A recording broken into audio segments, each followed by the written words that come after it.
Hello everyone, welcome back for our 15th video in our Security Plus and LPR Security Essentials series. In this video we're going to have a look at risk management processes. Now if you're new to the series, subscribe and bookmark the playlist that'll be in the end of this video, and you can keep track of all the videos we've done so far. But we are near the end.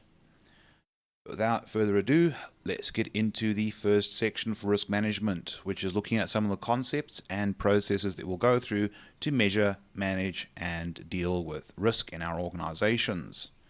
And the first thing is risk identification. So, first thing we have to do is we need to be able to identify the risks before we are able to assess them.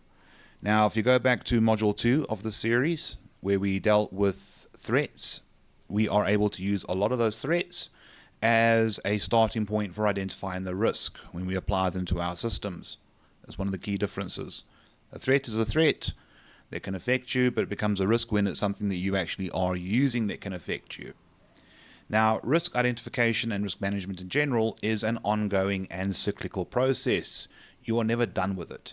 You're always going to be doing this. But that's cybersecurity for you. There's no end point. There's just an entry and an exit for you as an individual. Then we need to be able to identify as much as we can in the initial cycle of risk management. Now, during the initial cycle, we're going to have a lot of work on our plate, but nothing that can't be overcome. And don't beat yourself if you are unable to identify every risk, because when you identify new risks at a later stage, that is very, very normal. Just assess and respond as you identify the risk. You're not going to get everything in the first go, and you're not going to get everything in every other go after that. Accept that, but do what you can. Now, let's have a look at some risk categories just to jog your memory and get your mind working in the right direction.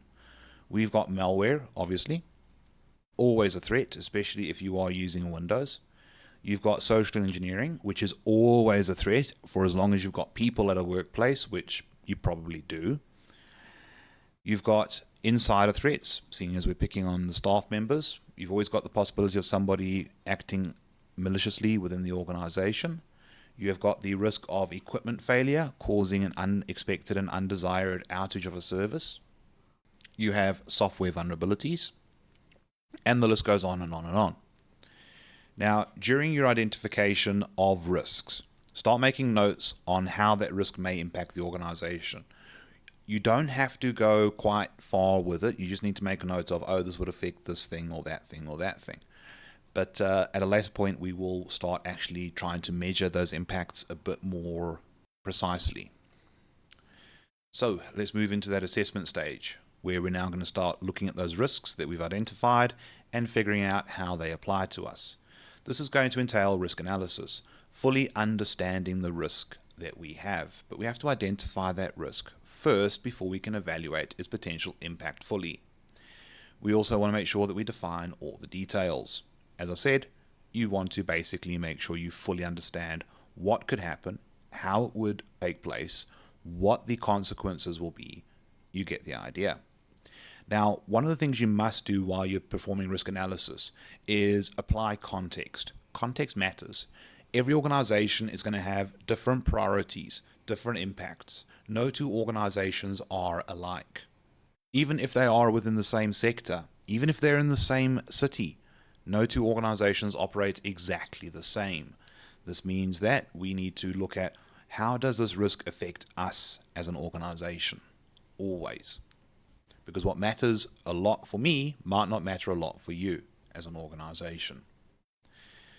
Now, when we're trying to do that analysis and assessment, we need to obviously measure somehow what risks we need to deal with first.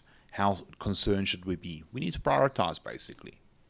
And the methods of doing this is quantitative analysis first and foremost, where the root word of quantitative is quantity, which means it's a measurable thing. We can assign numbers to this risk and use that to gauge how severe it would be and to prioritize. Often we use numbers that are financial values to measure these risks, as it is one of the more tangible, one of the most relatable and effective ways of prioritizing quantitative risks. Now, one of the reasons why we like this type of method is simple.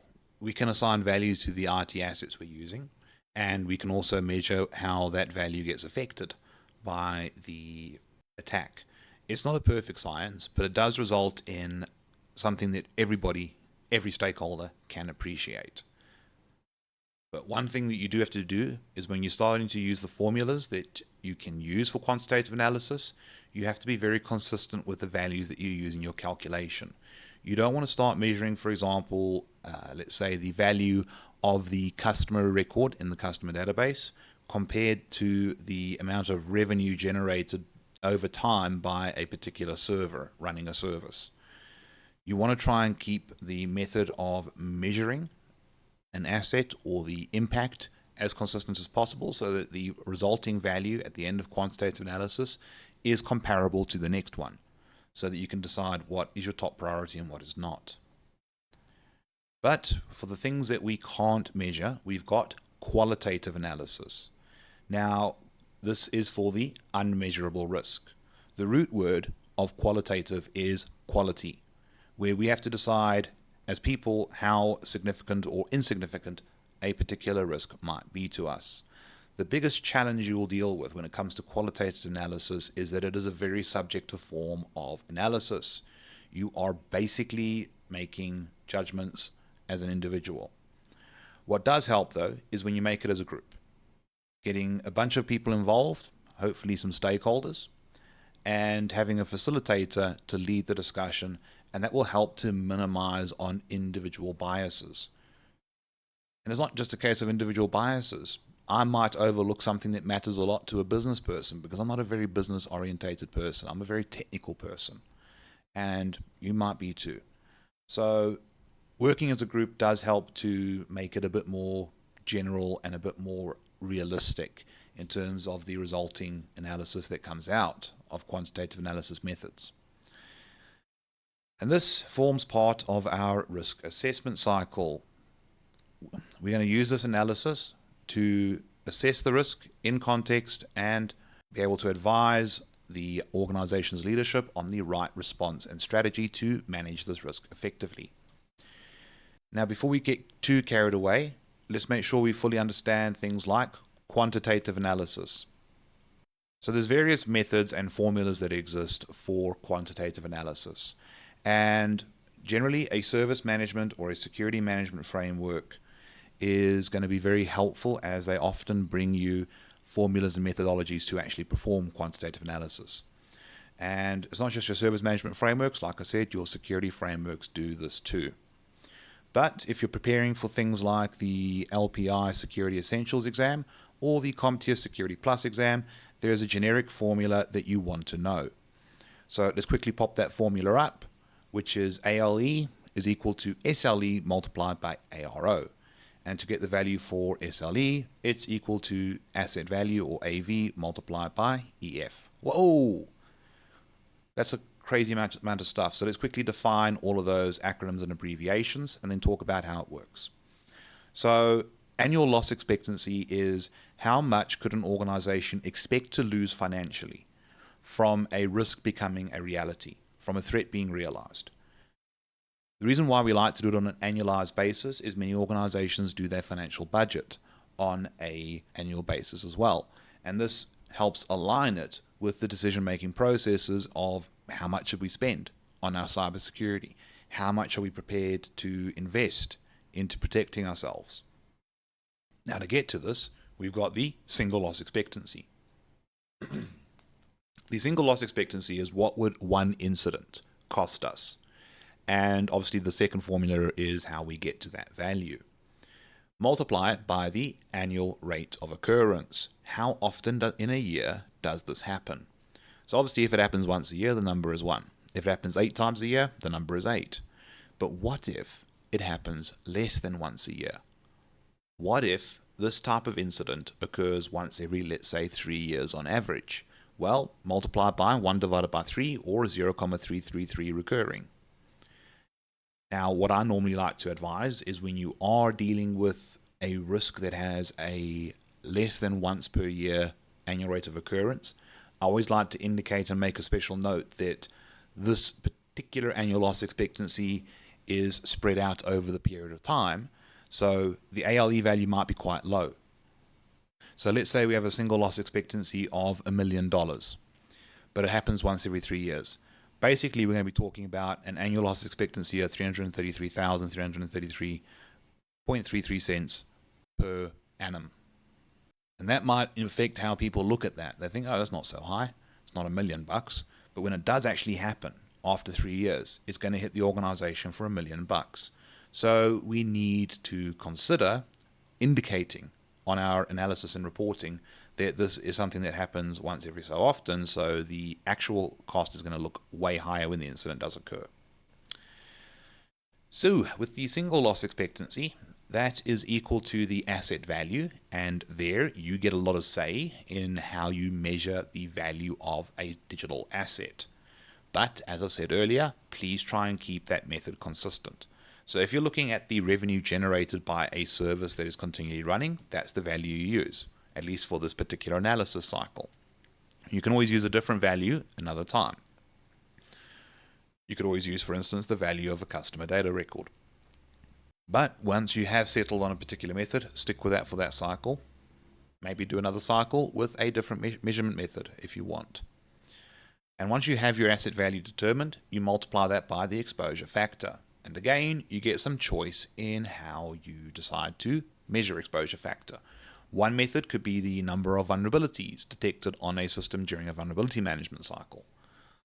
Another method could be how much of the system is compromised by the attacker as a percentage value.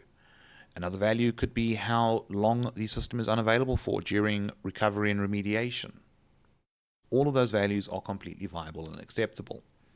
And if you can apply this formula, you will be able to do a rudimentary form of quantitative analysis in the workplace, and you should be more than fine for the CompTIA Security Plus exam. But what about qualitative analysis? That one sounds trickier, actually. At least with the quantitative, you've got things you can measure. You've got numbers, you've got calculators, lovely. But qualitative analysis is a bit harder to do. And there are a whole load of methods that exist. Again, a lot of your service management frameworks and security frameworks are going to help you out a lot with this in terms of giving you direction and advice and recommendations on how to perform a subjective, non-tangible form of analysis. For instance, how do you measure your organization's reputation? Because when a security incident occurs, at some point it is going to become public knowledge, either because somebody blabs or because you are obligated to do some sort of public announcement when there is a security incident, in which case your organization's reputation takes a knock. You know your reputation matters, but how do you measure it? That's the tricky bit there. Now, what you can try and do is make qualitative analysis a little bit quantitative, or as we call it, semi-quantitative, by taking the overall opinions and trying to assign an arbitrary value to them, such as low, medium, and high. Normally, the generalized approach to risk levels is a very, very advisable approach. And if you can plot it out on a grid, it'll help you compare one risk to another. For instance, here's a quick one I put together where we identify the risks, the impact, the annual rate of occurrence, what we feel the cost of the control will be like, and then assign an overall risk value. And you'll see that we're using a mixture of low, medium, and high to describe the concerns. So picking, for instance, on legacy systems, the impact on a legacy system that as an organization we depend upon would be very high. The annual rate of occurrence is probably going to be medium if we have not done the best practices like air gapping or at least segmentation with some traffic filtering on the way to that LAN segment. And the cost of managing legacy system security is always going to be considered high, because we have to do extra effort to make up for the lack of updates coming from the vendor who originally created the system. So the overall risk for us is high, and we need to deal with that. Compare that to something like staff training not being properly done for security best practices. The impact would be medium, as a lot of the staff don't need to be told how to recognize a scam, but a sophisticated method could work very well. And I can promise you the annual rate of occurrence is always very high, because to do social engineering often doesn't cost much in the way of resources or assets for the attacker. The cost of the control to do the training is considered medium. Now you might think, but isn't training a fairly low cost thing? Kind of. It doesn't cost much to get training done, depending on obviously where you get the training done. But what it does cost you is a loss of productivity while that training is being performed. And also, generally we like to think of it takes time before training starts to show its value. And the requirement to regularly do retraining for people who are not in a security focused job role is quite significant. Now, as I said earlier, it's a very good idea to do qualitative analysis as a group and try and make sure that you get stakeholders' input here, whether that be doing surveys with your stakeholders or having a representative of a stakeholder group partaking in the qualitative analysis is entirely up to you. But by having a group, as I said earlier, it helps to decrease the bias. Now, once we've done our analysis, we can look at deciding how we're going to manage this risk. Now, risk management is all about responding to and managing that analyzed risk proactively and systematically. What you need to do as an organization, first and foremost, is define your risk threshold. At what point do you need to consider doing something about this risk? Now, that risk threshold can be quite difficult to define, and you might need several, depending on the type of system. Maybe critical, important, and non-essential services get different risk thresholds. But one of the things you want to appreciate is the threshold is going to be a good indicator of what kind of risk response approach you want to take. And there are 4 commonly accepted response approaches. You've got risk avoidance, where you choose to disengage in that activity or that service that introduces the risk to the organization. The problem, though, with risk avoidance is you're also depriving yourself of that thing that introduces the risk. So you're losing out on any benefits there. Now, normally an organization would choose risk avoidance when the benefit of the risk-inducing asset or service is way less than the cost of the risk or the cost of the controls. It's just more financially sensible to disengage from that activity. Risk mitigation is the preferred approach for most security practitioners because here we go and do something about the assessed and detected risk. The catch is, though, mitigation is going to cost time and money because somebody's got to implement a control of some kind to protect us here. My advice when you are making recommendations for mitigating a risk is to have a couple approaches to mitigate the risk. Don't offer just one solution. Have a couple. That way, the decision makers that are deciding what we should do can see that there is some considerable thought and effort that was put into it, and we're not just looking at spending more money unnecessarily. After that, we've got risk transference. This is where we make the risk someone else's problem. Basically insurance. And yes, you do get cybersecurity insurance nowadays. But bear in mind that there are some catches with risk transference. For instance, I can get my database insured, but no matter how much it's insured for, if I've lost every copy of that database, I can't buy it back. I've lost the data. So it does help offset the financial impact, but it doesn't really do much to remediate the risk or minimize the risk in any significant and tangible way beyond the financial. Secondly, because it is essentially insurance, think about getting car insurance or health insurance or any kind of insurance in an ordinary traditional capacity. Your insurance brokerage or underwriters will expect you to do certain things to minimize your likelihood of making a claim. For instance, if I drive my car recklessly and my insurance company finds that out, they might not be so keen to pay out. If the accident was my fault and it was completely avoidable, they might not be happy to pay out. So remember, transferring the risk to another entity like an insurance broker of some kind,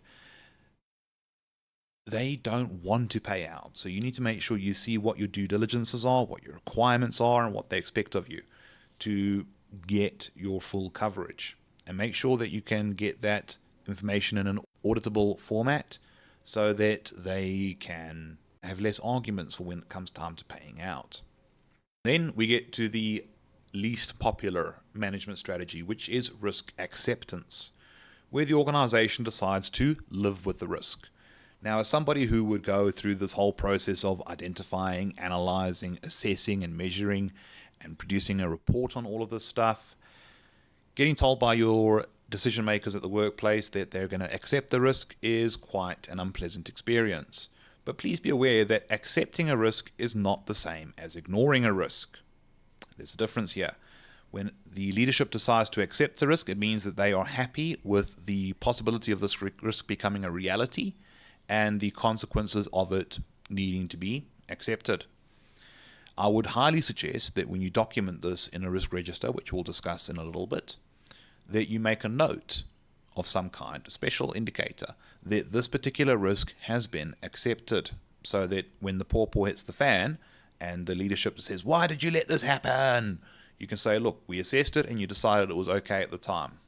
So, yeah, basically cover your backside. Now, regardless of whatever approach you decide to do with risk management, please be aware that every decision you take has some inherent risk. For instance, implementing a firewall does not completely eliminate the risk. There is always the possibility that firewall could fail, or that firewall could have a specific vulnerability that allows the attacker to bypass it. Or maybe somebody makes a stuff up of the firewall rules, and the attacker is able to get through because of that. There is always some sort of inherent risk with every choice we take. And at the same time, we've also just dealt with residual risk, the fact that even after doing something like mitigation, that the risk could still take place, just at a much lower probability, is a thing we need to appreciate. And as an organization, besides the risk threshold, you need to understand your risk appetite. Now, please be aware when you look up risk appetite online, you're going to see it from a financial investment perspective. How much risk are you willing to take in an investment? When we're talking about risk appetite in cybersecurity, it's a very different thing. It's a case of what kinds of risks can we live with? What kind of risks can have low consequences to us? But this is all about managing the risk, making it as small as possible, handling it in an appropriate way. All right. Now, once you've analyzed and decided upon your management strategy, you need to document all of this stuff.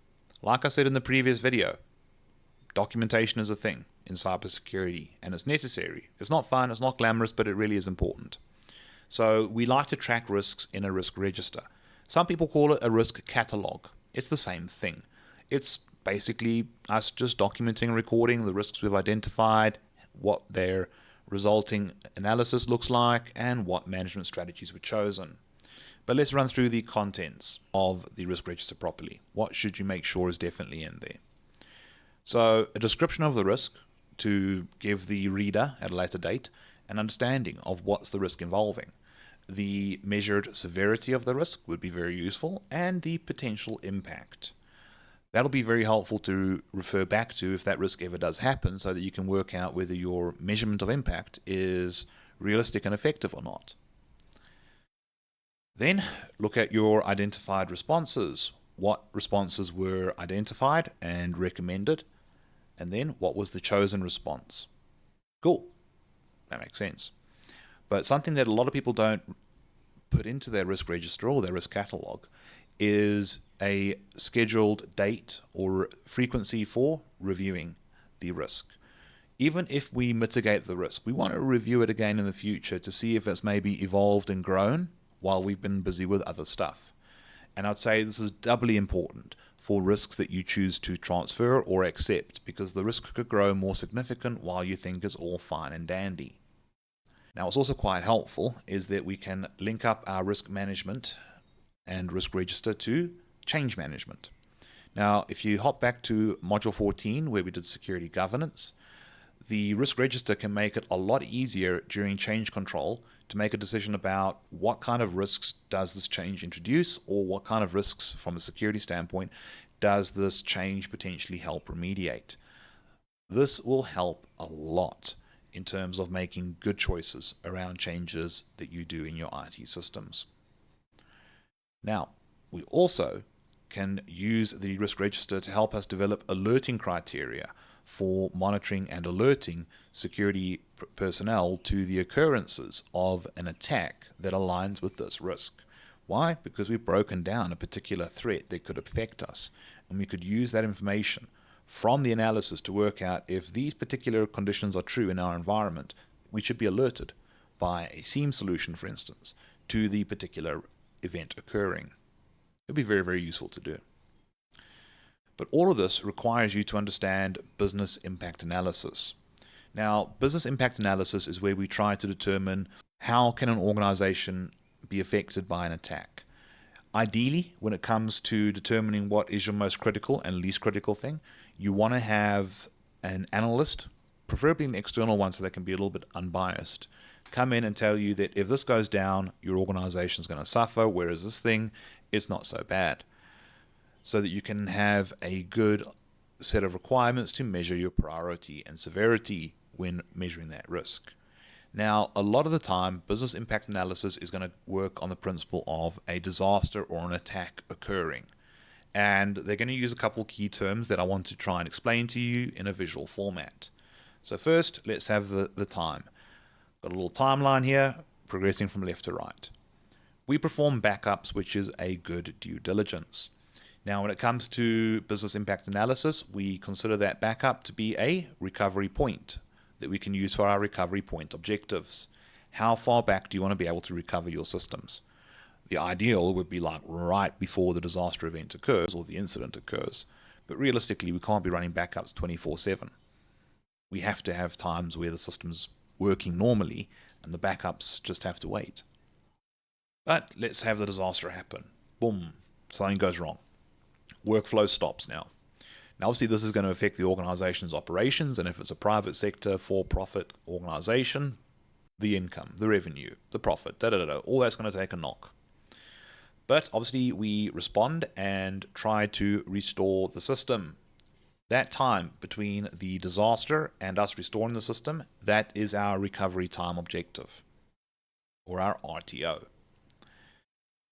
But we also need to make sure that once we've recovered the system and restored everything, that everything's okay, it's stable, and we're not going to have lightning strike twice. We're not going to have the same problem happen right away. So we need to do some stuff that will be able to fix things so that people can carry on working, so that workflow may resume. And that period of time between restoration and workflow resuming is what we call work recovery time, where we're just checking stuff and fixing things. Now, in an ideal world, you want that work recovery time and the workflow to resume before you reach something called a maximum tolerable downtime. The maximum tolerable downtime is how long can that organization cope without that system being available and usable. Because if you go past that maximum tolerable downtime, the organization is never going to fully recover from that incident. Oh dear. And that could lead to the organization closing. Now, one of the things that can be done is you could do a staggered recovery where you bring back data that's necessary today, and then tonight you bring back data for tomorrow. And then tomorrow night you bring back data for the next day. And then eventually you've got all your systems back up and running and fully restored while minimizing your RTOs and your WRTs. All right. But with that being said, let's move on to vendor risk management concepts, because the vendors you use for your hardware and software are going to introduce risks and dangers into your environment. So the first thing you want to do with managing your vendors is, how do you choose them? So what you want to do is create a vendor selection process where you develop criteria that you can use to systematically evaluate and choose which vendors you want to work with, both for hardware and software. This set of criteria should ideally help you minimize any vendor-specific risks that might come your way, and minimize any undesirable downtime by choosing a vendor that doesn't have a good reputation for reliable equipment. And ideally should help you maximize business value so that you're getting the most value for money as an organization. Please note, when I say getting value for money, this does not mean we're choosing the cheapest vendor, because if the cheapest vendor is unreliable and their equipment keeps having problems or their software keeps crashing, we don't want that. Maybe you're going for the second or the third cheapest, I don't know. But if the cheapest does have a good reputation for reliability, then I don't see any problem going for them. Also, you might want to consider how well does that vendor integrate with your existing products and technologies from other vendors. if you are going for a multi-vendor solution, so that you get a bit more of a streamlined and easier time managing things. Now, this is going to become part of your GRC, or your governance, risk and compliance management, where you're going to rely on doing proper third-party vendor assessments, and you're expected to do your due diligence when choosing a vendor. The idea is so that you can't just sit there blaming a vendor for all the little problems that you encounter. Another important thing to consider is conflict of interest. Now, the reason why you need to worry about conflicts of interest is because there's going to be people involved in assessing the vendor, and there's going to be people involved in making the final decision about going with a vendor for that particular hardware or software. And if there's a conflict of interest, whether it be financial or job security or a personal investment, it could be very damaging, as that means that the vendor selection process was not unbiased and effective. So what kinds of conflicts of interest could exist? Well, as we've already stated, people that are part of the selection process, or people part of approving and deciding to go with a particular vendor, they could have a financial incentive, either direct or through their family, for that vendor being chosen. There could also be job security. I've seen situations where a person was very highly qualified with a particular vendor, and they made sure that every device in the network was from that vendor, and the protocols and the services, they were all vendor proprietary. And then when that person retired and that organization wanted to migrate to a different vendor who was better value for money, they had a very tough time doing it, because they had to now migrate all of their setup to stuff that is more open standard, and still worry about having to get that replacement done as well. So some people do it for job security. And then there might be personal biases that affect your selection taking place as well. For instance, I'm not Apple's biggest fan. And if it came to choosing MacBooks for some of our users, I would be against that. But that's on a personal level. I need to be able to remove my subjective biases and look at something as objectively as possible to be a good security professional. But those personal conflicts and biases will come in at some point, so you do need to be on the watch for that. Now, in terms of doing vendor assessment methods, let's have a look at some ideas. What could you look at? So, see if there's evidence that that vendor does regular internal audits. Internal auditing, although not trusted outside, is an indicator that that vendor does take their security and their quality of products and services that they offer seriously. But what you do want to look at for trustworthiness are external audits conducted by a trusted third party. External audits can give you more faith that the results and the reports are accurate and genuine. And obviously you review it for, are these results positive or negative? And does it align well with your security or not? Then you have independent assessments. Now, usually an independent assessment body is used to perform these assessments, almost like an audit. However, it's not being done by an auditing body. What's happening is it's like some sort of certification. We are whatever certified or compliant.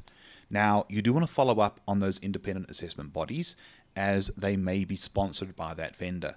I have seen over the years many of these independent assessment bodies who were set up, funded, founded, whatever, by that vendor or that vendor's holding company to basically self-certify and self-approve.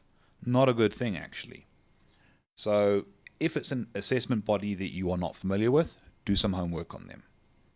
Another thing you could look at as well is penetration test results. Whether you did the pen test yourself or whether it was done as a part of security research and those results were made public, that could be very useful to find out how hackable is something, for lack of a better term. And you also want to check out how is the supply chain secured.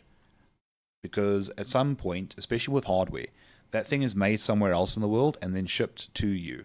And at any point during that transit, that device could have been tampered with and messed with, as I've shown you in a previous video.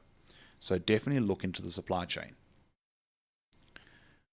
You also want to make sure that there's a right to audit clause in your agreements that you have with your vendor, whether it be hardware or software, that you can inspect, audit, and do your own assessments on the products and services that they offer you. If there is no clause in the agreement, don't be afraid to negotiate. You'd be surprised how flexible some vendors can be when it comes to that kind of thing. And then, most obviously, what's that vendor's reputation like in the industry? Are they seen as a good vendor to work with? Are their products considered reliable, stable, effective, well made, well developed, etc.? And have they been around for a while? And what's their historical and recent reputation look like? That kind of stuff will go a long way.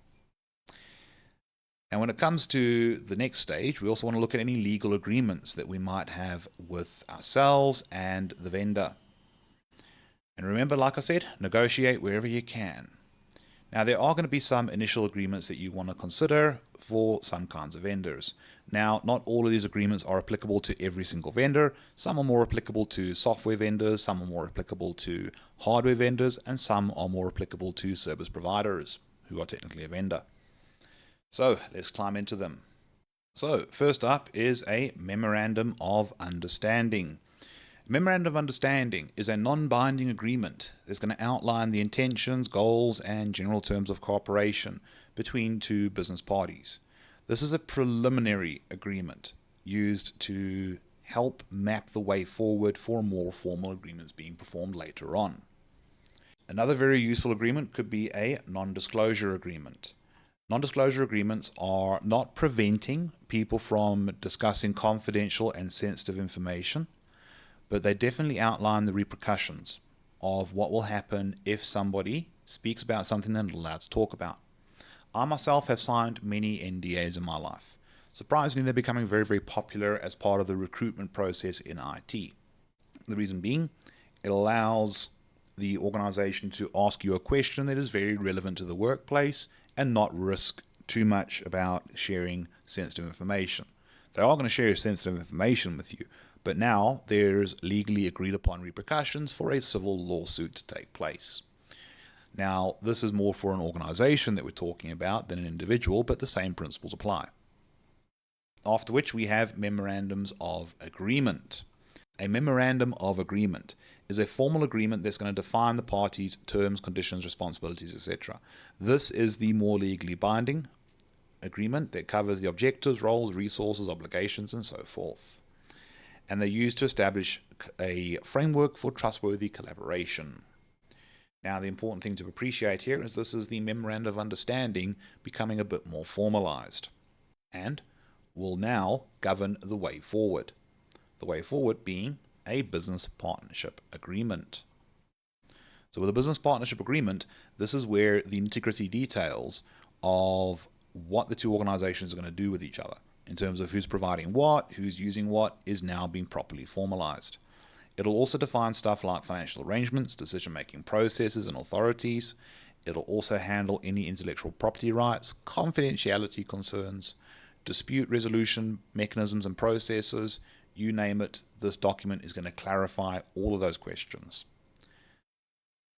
And what's also a very good idea is to collaboratively develop this with the vendor in question and agree to have a workshop essentially of, okay, let's talk about all these possibilities. Even if you say this will never happen with you, let's talk about this possibility and discuss what we would do.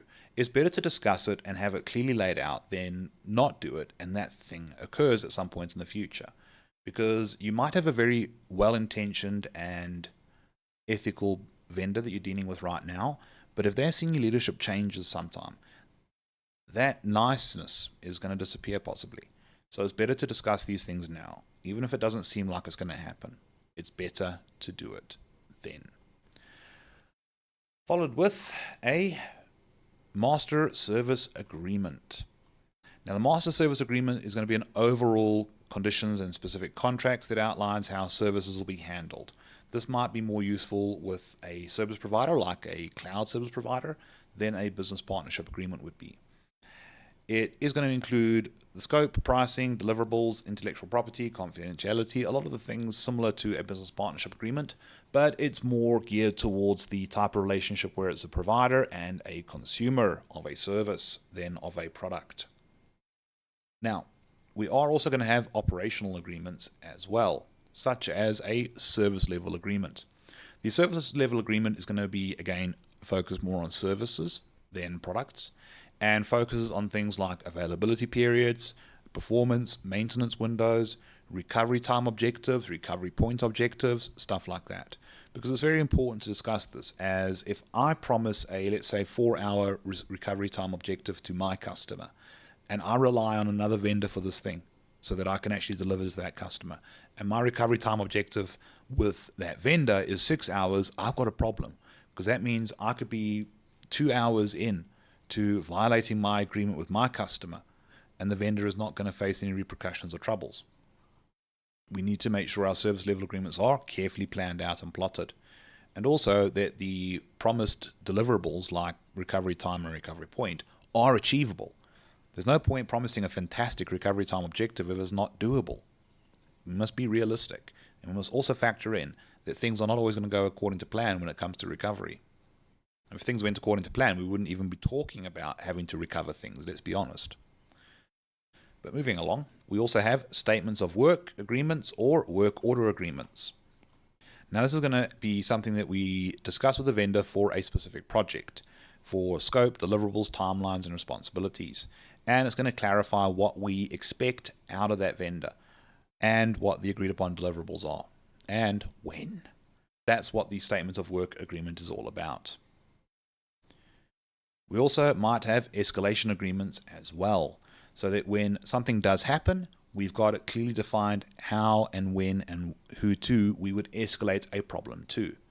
When you start looking at vendor-specific technologies and courses, you're actually going to notice a lot of the time the vendors will say, we expect you to troubleshoot the following and resolve the following issues, after which you contact us, which is pretty damn cool because it makes it nice and clear about, okay, this is what we must do and this is when we need to bring the vendor in. Another thing we also need to look at doing is audits and assessments on ourselves, not just relying on everyone else doing it. We need to do it too, because at some point people need to know how we're doing. So let's start out with internal assessments or internal auditing. Now, the thing about internal assessments is it is being conducted by our own staff. And the problem with this is bias, but we'll deal with that in a moment. We are going to use this to make sure that we're staying compliant with our policies and our procedures. It'll help a lot.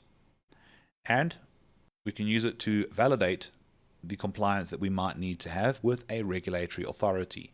Now, please be aware, when we're verifying the compliances here, we're not doing it in a way that is necessarily auditable and trustworthy outside of our organization.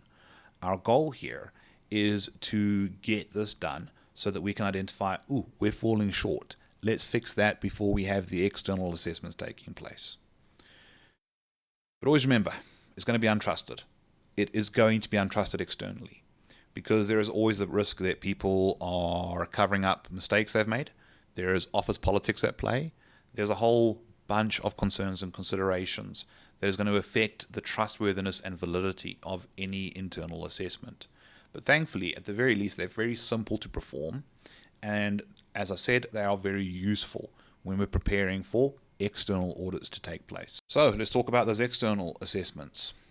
The external assessments are going to be basically external audits, and they are normally performed by an external independent third party, such as a recognized auditing firm. You do have to pay for that type of stuff, I'm afraid. No such thing as a free lunch. But the results will be trusted externally. Now, this is going to be required for certain legal compliance obligations, so that anybody who does business with you can have confidence that you are at least doing X, Y, and Z for your cybersecurity. As I said, this is going to incur costs, not just to get the audit done, but also to resolve any issues around non-compliance, which is one of the reasons why internal auditing can be very helpful if you do it properly, because you could identify any non-compliance and resolve that before your external audit takes place, so that you don't have to have a reassessment being done. at your own cost. Because if certain things are found to be non-compliant and you're legally required to be compliant, you have to fix that before you're recognized as being good enough. So please, please, please try and use that internal to your advantage. It's going to help make sure that that whole experience of an external audit does come out positive. But I would definitely suggest that you use the internal auditing to correct the non-compliance problems as early on as possible. Leaving it be until you have an external audit and then rushing to fix it is not the right thing. In an ideal world, the external audit should be nothing special. You should be compliant all the time. You should be up to date. You should be exceeding requirements preferably, so that when the external audit comes along, you are genuinely always in a good state. In fact, in some cases, some regulatory bodies actually can do unscheduled surprise audits on you, which means resolving non-compliance problems as quickly as possible is really important, which is why compliance monitoring is something done in more advanced cybersecurity courses. But let's talk about one of the most awesome kinds of assessments you can do, because this is just ticking some boxes to prove that you are doing X, Y, and Z.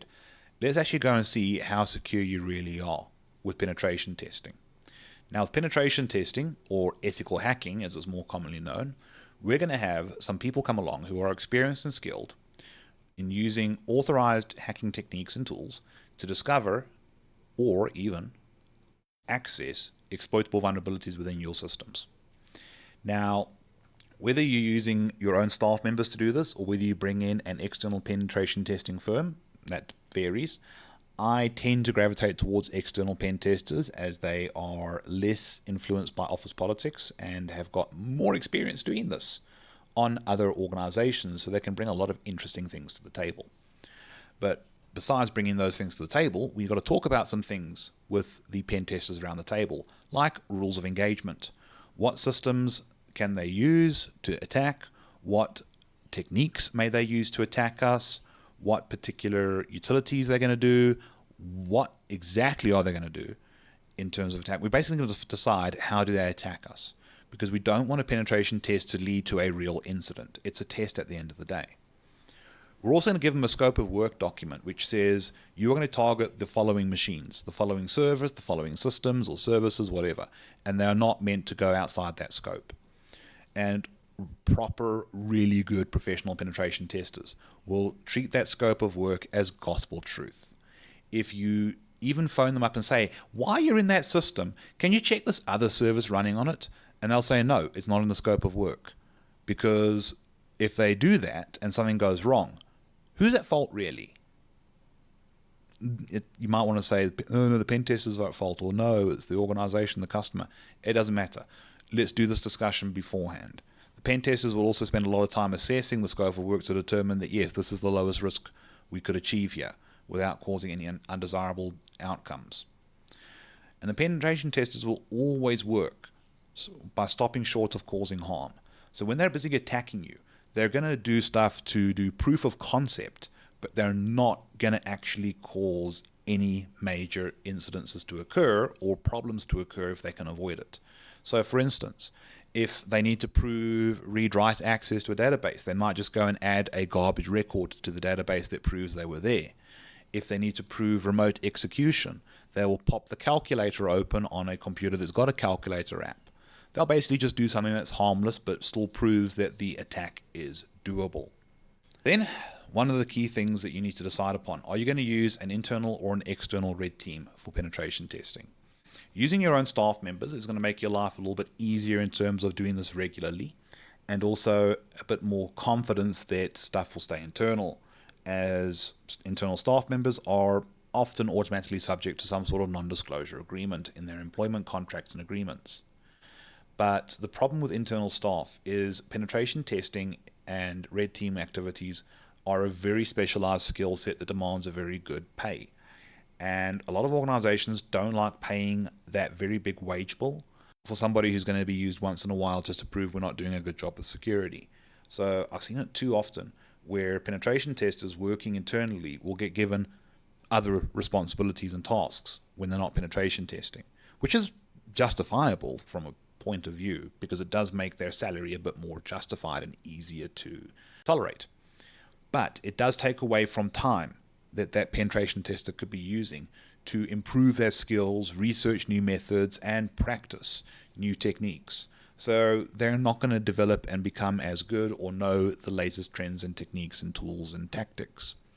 Whereas by using an outsider, a penetration testing firm, you're going to have people that are keeping themselves up to date, that are experienced, that know what they're about, and know what the latest trends and tactics. All that good stuff. I'm sure I repeated myself there. But the downside is the external red team is going to come with a pretty high cost. As this being an external consultant, you're going to have a specialized bill. It's going to cost a lot of money. It's going to be a very interesting experience. And because of the high cost, it's going to be done less frequently. Now, when conducting penetration tests, what level of knowledge are the penetration testers going to have? Are they going to start out with an unknown environment? With an unknown environment, this used to be called a black box test. And the whole idea is it's zero disclosure. The penetration testers know as little about the target environment as possible. And they will discover vulnerabilities in a realistic manner and obviously exploit them. Stopping short of causing harm, eh? But they're going to discover and exploit in a natural order. However, they might not discover all the vulnerabilities. They might not test the vulnerability to its full extent of exploitability. So we've got those drawbacks. So we might not get as many results or as comprehensive and full spectrum results as we could possibly get here. But we are going to be able to say this is definitely realistic for an external attacker. Then, to speed things up a bit, we can do a partially known environment for our penetration testing. This used to be called a grey box test. And the idea is some information or some disclosure is done to the penetration testers so they know a little bit about the environment. And as I said, this speeds up the testing and will allow us to get results on specified targets that the customer gives the penetration testers without giving them all the information they need. Now, some people argue that this is not a realistic kind of test, and I kind of agree with them, but in fairness, this is analogous for an attacker who's done a lot of recon, or maybe a malicious insider who is not a very technical person or doesn't know enough about what they're targeting to target effectively. So there is a real-world analogy to the real threat actors. And then you've got what's called a known environment test, or as I like to say, a full known environment. This used to be called a white box test. And this is where all the information about the environment that the pen testers need is given to them. And this will maximize the amount of vulnerabilities that they can test. They will also be able to more effectively test vulnerabilities to their full extent of exploitability and give you a very good picture on what your weaknesses and vulnerabilities are. However, a lot of people say this lacks realism. And yeah, the only real situation this aligns with is an administrator who goes rogue and starts attacking their employer or former employer. But still, the results are what we're after here, because the penetration testers are only going to test us for so long, so they're not going to discover every vulnerability in an unknown test. So if we give them all the information they need to know, they can test us extensively, because the real hackers, the real threat actors out there, might spend a huge amount of time doing reconnaissance on us and be more aligned with partial or fully known environments. So it's still worth doing. Another thing you can also look at doing is turning the penetration test into an exercise or a war game, so to speak. This is where we will have the offensive penetration testers, or the red team, going up against the defensive cybersecurity professionals that we're going to call the blue team. Now, the blue team will be made up of a variety of people, including the security analysts and the incident response team members, and you know what, anybody else who would be relevant in responding to and resolving an actual human hacker. Now, the idea here is that we want to see how good is our detection and our response strategies with a real threat actor. Not a bad idea. But this exercise does need to be coordinated with a white-black team. The purpose of calling the white-black team is it's referring to the colors a lot of referees and umpires wear for various kinds of sports. Now, when conducting this, it's going to be done in several ways. You can do it as a fully digital exercise where the penetration testers are only coming in through the network and targeting systems that are network accessible, even internet accessible maybe. Or you could make it a bit more interesting by incorporating a physical penetration test for a physical exercise. So the idea is going to be very, very interesting if you bring in the physical aspect, because now you could look at how could a physical intruder circumvent digital security. That could be very interesting. But one thing that does need to be decided upon if you're going to use a pen testing exercise or a war game exercise is to decide, is the blue team going to know that this is an exercise or not? Are they going to be told this is a test? Now, this is what happens when you decide to tell them. If you tell them this is a test, they're expecting it. They know what's coming. They're going to be on their toes, and they're going to put their best foot forward. They'll respond effectively. But is that realistic? I don't know. Probably not, though. So if you want to make it realistic, then you don't tell the blue team that it is a penetration test. You let them respond as though it was a real incident. But there are some drawbacks here. First and foremost, they might overreact and cause outages and service unavailability because they think this is a real threat. Secondly, they might not detect it. Oh dear. That could be quite embarrassing. But regardless of what happens when it comes to informing or not informing the blue team, you can't punish them for not detecting and responding. You should rather treat the blue team failing to detect the attackers as an indicator you need to improve your monitoring and alerting capabilities. And if you've already got some good monitoring and alerting capabilities and you still didn't detect them, maybe it's time to review some of the alert and notification criteria and processes involved in how people get informed and how they react to things. That might be necessary. But that is all I have for you in this video. As I said, we are near the end of the series. Basically, one more module of theory, and then we're going to have some extra interesting videos coming along after this. But nonetheless, though, I would like to thank you for watching. And if you haven't already subscribed, please do so. If you have any friends, family members, or colleagues who are interested in this learning and passing these certifications, feel free to share it with them. Otherwise, though, I'll see you in the next video.